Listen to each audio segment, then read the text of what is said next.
Guys, welcome back. So let's see. I just did a little video, kind of like an introduction to um, what the terminology indigo or indigo child or indigo adult means, and how to see from real life examples what that would actually look like to see it actually applied in real life circumstances. This is my dog. This is Miju. And actually she's going to help us figure out a little bit better what it means to be an indigo child. Specifically, I'm doing these videos because something that I've been interested in learning more about, but I stopped learning about for a long time, even though I had some very interesting experiences when I was a kid and as an early adult. And actually, I almost wonder if maybe I should just rename this video and just tell you some of my experiences. So I think I'm going to do that. So anyways, Miju, come here. I need to pay attention. I need to pay attention. Such a good girl. She's such a good girl, guys. I promise. So anyways, yeah, I'm going to share with you one of my experiences as a kid. So I think I was about 8 or 9 when this happened. And me and my parents were walking down the street. Yes. And forget what year this was. It was 90s. And this woman, hi, good girl.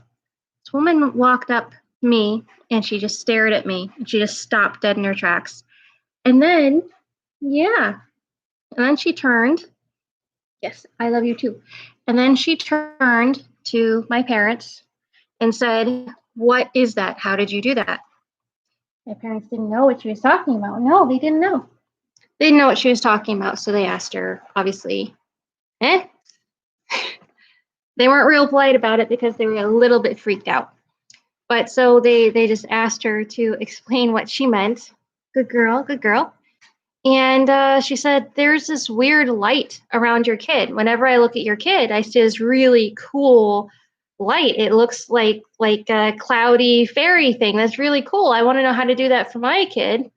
Wow, now it turned purple. I want to know how to do that for my kid for Halloween." My parents had no idea what the hell she was talking about. That was one of the very first experiences that I had being recognized as an indigo child. So this was a person who we don't know well. For all we know, yeah, you see that camera? For all we know, maybe she was crazy or something. Maybe she was used to seeing lights, but she didn't seem to think so. And specifically, she thought it was real. She thought it was some sort of a trick. So that was interesting, but that happened again. And it happened again and again and again. This has happened to me many, many times. Only it's not only with people who are quote unquote not spiritual. It also happens with people who are spiritual as well. Doesn't seem to matter what age, doesn't seem to matter the gender, none of that stuff seems to matter. Total strangers have always told me, when I look at you, I see colors. When I look at you, I see purple. When I think of you, I just think of, well, it's kind of like not just purple, but something that's some sort of purple that I'm not used to seeing. As time got older, I used to ask, as time went on, I used to ask, is it like kind of like an indigo? And they'd say, how did you know that? You just get used to it after a while. It's in a way, it's really cool. It feels like it should be cooler, like there should be some sort of a fun thing that happens. But actually, there's a lot of responsibility that comes along with being an indigo child, because the cool stuff, like people look at you and they see lights, that is part of it, but there's something else that happens as well. People who need help cross your paths every day, all the time, constantly. It just happened to me yesterday. And I'm going to say happened to me in honest truth. It's something that's happening to somebody else. However, after a time, you get used to realizing that you are like a facilitator. And in fact, actually, if you've ever learned even a little bit about indigo children or indigo adults, what you realize is that actually that's the whole idea behind it. So sometimes people need a leader, not necessarily to tell them what to do, but to help them listen to themselves. Because after you listen to yourself, a lot of times the steps that need to take place are very self-evident. They just It's like turning a light on. If you're thinking that you need to be going in direction A and someone sort of does what that lady did and they just stand in your right there in your face and they say, "What are you doing?" And you answer what you're doing and then they say, "Why? What is the real reason behind it?" And suddenly you start to answer, you start thinking about it, you start answering it. That's an indigo. Here's why. Someone just walks up to you and just stops and gets in your face and asks you what you're doing, your automatic reaction, at least in the US, would usually be some sort of hostility or frustration. Who are you to stand in my way? Who's getting in my face? But instead, when it's an indigo, you'll know because they'll ask you what you're doing and then they'll ask you the reason behind it. And you'll know that what they mean is the deeper reason behind it, not the, oh, well, you can only get eggs at the supermarket kind of reason. No, what's the reason behind the diet or whatever it is? They're always asking the deeper reason. And you start to answer because that is the natural indigo persuasion. They help persuade you into listening to yourself. So, okay, how does that help you, or how does that help them? So on a bigger world scale, on a bigger level, scientific level, scientists found, apparently, I just saw this video yesterday. Scientists found some years ago that these people that were being brought to them, a specific lab in India, that were being recognized as indigo children. There's a different label in India for indigo children, but being recognized as indigo children, they underwent some testing. And what they came back with was that these indigo kids, and they were kids at the time, yes, now they would be adults. Not that there aren't any indigos being born right now, but there's many fewer now. Most of them were born, I would say, at least during this 100-year span, most of them were born in the late 80s. So anyways, these kids have 2 DNA strands, not just one, and they are both active. And the second one, which is almost comparatively dormant in that it's not fully active, is totally active. And that person is able to access memories intuitively and use their brain intuitively and on command by the time they're 50 years old. So now you might be thinking, well, I just said is, oh, indigo children are geniuses because they can use their whole brain. Well, to a degree, yes. So this is also something about me. When I was a little kid, I underwent all this testing and it was not fun. But basically what they found was that I was, so there's different types, or not types, there's sort of different levels of genius. And I was a level of genius. I wasn't on par with like Leonardo da Vinci kind of genius, but the idea of genius is about the percentage of your brain that you use, and more importantly, actually, that the real. So it's not actually about the percentage of your brain that you use. It's how you use your brain. So at the time, especially back then, before I started to suppress it, if I needed to remember something that happened a quote unquote long time ago. So at the time, I'm like 4, I'm 5, I'm 6. What's a long time ago? So for me at that time, a long time ago would have been like a year ago, or 2 years ago, or a couple months ago. I needed to remember that. All I needed to do was get very quiet and concentrate, and then it would be there. Similarly, if I was looking at something that I had never looked at before, I was just talking to my dog. I was looking at something I never looked at before. For instance, when I went to this really wonderful Japanese exhibit, it was really, really cool. They set things up in the museum, so it was supposed to be like going on to the train in Japan. And when you get off of the train, suddenly you're transported to a specific section of Harajuku. And you could walk around and you could walk into these different booths and you could sing karaoke and you could do all these different things. It was very clever. It was very fun. It was immersive. Anyways, when I went there and got off of the train, supposedly, there was this Japanese reading game. And in that game, there were pictures and there were Japanese letters. Some of them were kanji, Some of them are hiragana, some of them are katakana. So hiragana and katakana, that's individual letters, and then there's kanji, which is like blocks.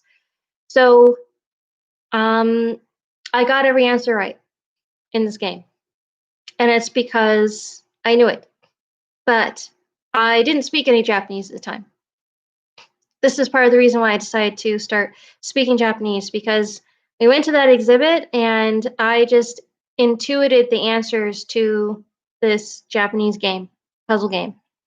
And I was able to do that with a lot of other languages. There were a couple of times as a little kid, I figured out how to dial out.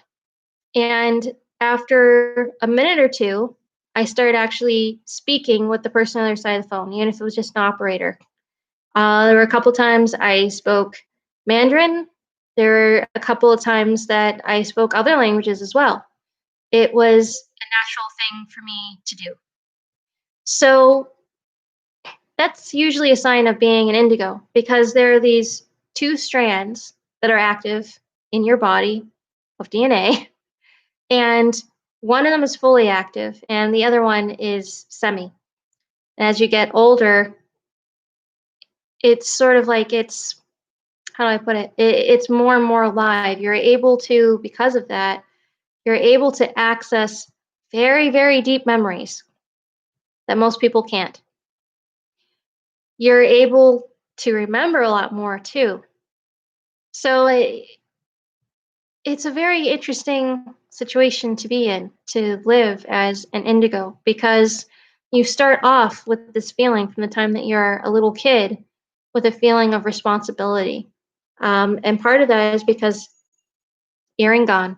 Part of that is because you remember more. And another part of that is because you're a little bit more aware of your surroundings. You're paying attention more. You're in it. You're a quote unquote intense person.